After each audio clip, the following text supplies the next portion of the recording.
Final Fantasy is so full of jobs, you might as well call it LinkedIn fantasy. Oh, brother, this guy stinks!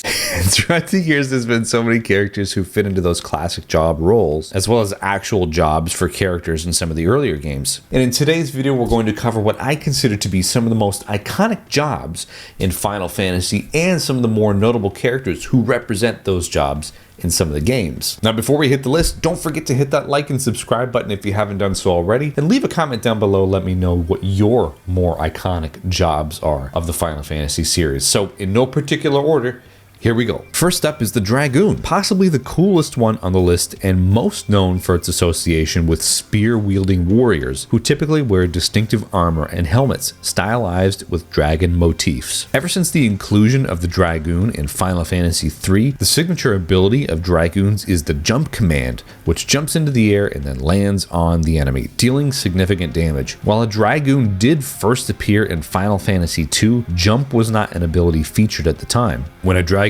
performs a jump attack, the character disappears from the battlefield during the jump and then lands with a powerful strike the next turn. This can be super helpful for bosses that tend to deal a lot of damage, so letting a character go for one turn can be the difference between a battle won and a battle lost. As mentioned before, Dragoons are often associated with dragons, of course, either through their armor, weapons, which are typically spears, and abilities. Some Dragoons throughout the series tie their power to dragons or involve dragon-related lore. Case in point here is for Final Fantasy XVI, where Dion Lesage is a Dragoon and the dominant of Bahamut, the icon of light and a well-known summon from the series. Notable Dragoons from the Final Fantasy series include Kain from Final Fantasy IV, Dion of course from Final Fantasy XVI, and Freya from Final Fantasy IX. Next up are Summoners, known for the ability to call forth powerful creatures to aid in battle, sometimes called Guardian Forces, Espers, Summons, Eidolons, Icons, Aeons. You get the idea. Primary ability of Summoners is to invoke powerful beings which have devastating attacks and can provide various support effects. Ever since Final Fantasy III, summons have been a mainstay of the series and are usually associated with the summoner character or job role. It's more or less one of the timeless elements of the Final Fantasy series and helps to enhance the summoner job. Summoning magic typically requires a significant amount of magical energy, so summoners often have a higher MP pool to support their abilities. Summoning can take time as well, which leaves a summoner vulnerable to attacks during the casting animation. This vulnerability is balanced by the potential for powerful effects once the summon is successfully invoked, so plan carefully. In addition to the combat role, summoners may also play a significant part in the game's story or lore, often having a connection with mystical entities they summon. For example, Terra from Final Fantasy VI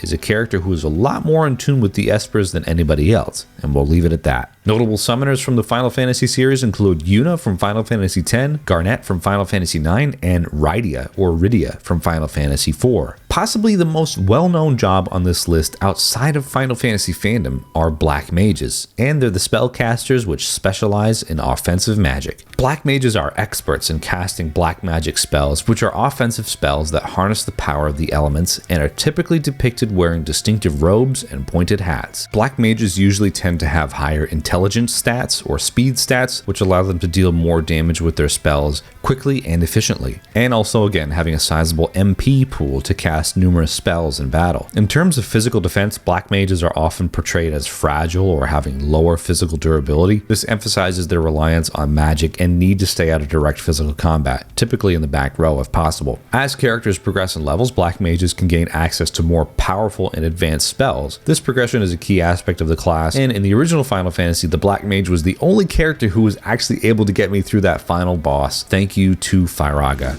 Wow. Notable Black Mages include Vivi from Final Fantasy IX, probably the most iconic, Lulu from Final Fantasy X, and Palom from Final Fantasy IV. Right off the back of Black Mages, we have the counter job, White Mage. Recognized for its proficiency in healing magic and support spells, White Mages play a crucial role in the party by providing recovery and support, making them essential for maintaining health and well-being of the group. Spells like Cure, Cura, Curaga are staples of the White Mage's repertoire. In addition to healing, White Mages often have access to spells that provide protection and support for the party, with spells like Protect, Shell, and other buffs that enhance the party's defensive capabilities. Aesthetically, they're typically depicted wearing flowing white robes and wielding a staff. The design of their attire emphasizes their role as pure, benevolent spellcasters. As with the other magic-based jobs, they also have a sizable MP pool to cast multiple spells in a single battle. While white mages focus on healing and support, they usually have limited offensive capabilities compared to classes like black mages. Some games may grant white mages access to basic offensive spells, but their primary role is healing, and like black mages, best suited for the back row. Overall, they're very versatile party members as their healing abilities make them very valuable in a variety of situations, particularly prolonged dungeon crawls and boss battles. More notable Final Fantasy series white mages include Yuna, again from Final Fantasy X, Aerith from Final Fantasy VII, and Aiko from Final Fantasy IX. Before I get to my last iconic job, I actually want to give an honorable mention or a shout out to this one. Hey, you're me. I am? It's a mimic. It's a mimic. Mimic gets the honorable mention here for being exactly what it is, the ability to mimic the actions of other party members. This includes copying attacks, spells, or other abilities that have been used by the allies. Mimics are actually really versatile party members because they can replicate the abilities of other classes within the party. This can be particularly useful in situations where a certain ability or spell needs to be cast repeatedly. Mimics may have limited direct offensive or defensive capabilities on their own. Instead, their strength lies in their ability to replicate the actions of others. For example, Final Fantasy V, the Mimic is an optional job and probably the most missable one too. Later in the game, you can dive to find the Sunken Waltz Tower. At the bottom, the player can find a shard of the Water Crystal, and defeating the famed Mimic Gogo earns the Mime job. And the best way to do it is by doing nothing. That's right, copy exactly what Gogo does and the job is yours. And in Final Fantasy VI, you can meet Gogo, who is a blank slate in terms of abilities. But for me, Gogo becomes a Sabin 2.0, using the Blitz abilities every turn, and Gogo quickly became the X factor of my most recent playthrough. Most notable mimics in Final Fantasy history, Gogo and everyone in Final Fantasy V for obvious reasons. And last but not least, maybe the most complex job in terms of story is the Dark Knight, best known for its association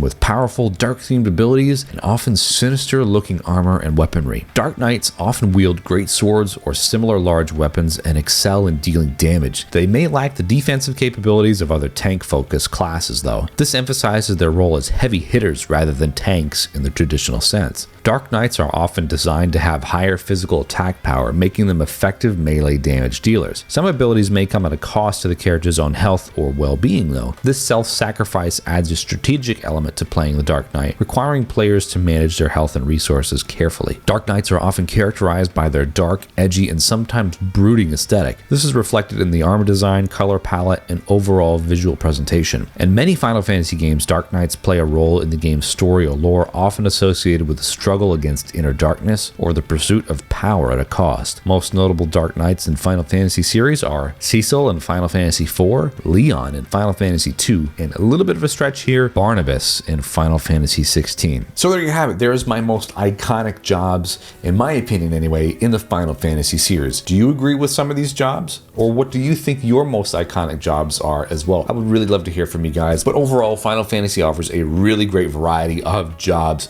throughout the series, most notably in the earlier games, of course, with the job systems, and Final Fantasy X-2 as well. Shout out to that game for having the dress spheres as kind of essentially a callback to the job system. So I really appreciate you guys for watching today. Please make sure to like and subscribe if you haven't done so already. And again, leave a comment down below. Let me know your thoughts on the video and Final Fantasy jobs. Aside from that, that's it. That's it for today's video. So I really appreciate you guys watching. Have a great rest of your day, great rest of your week, wherever and whenever you're watching, and take care. We'll see you next time.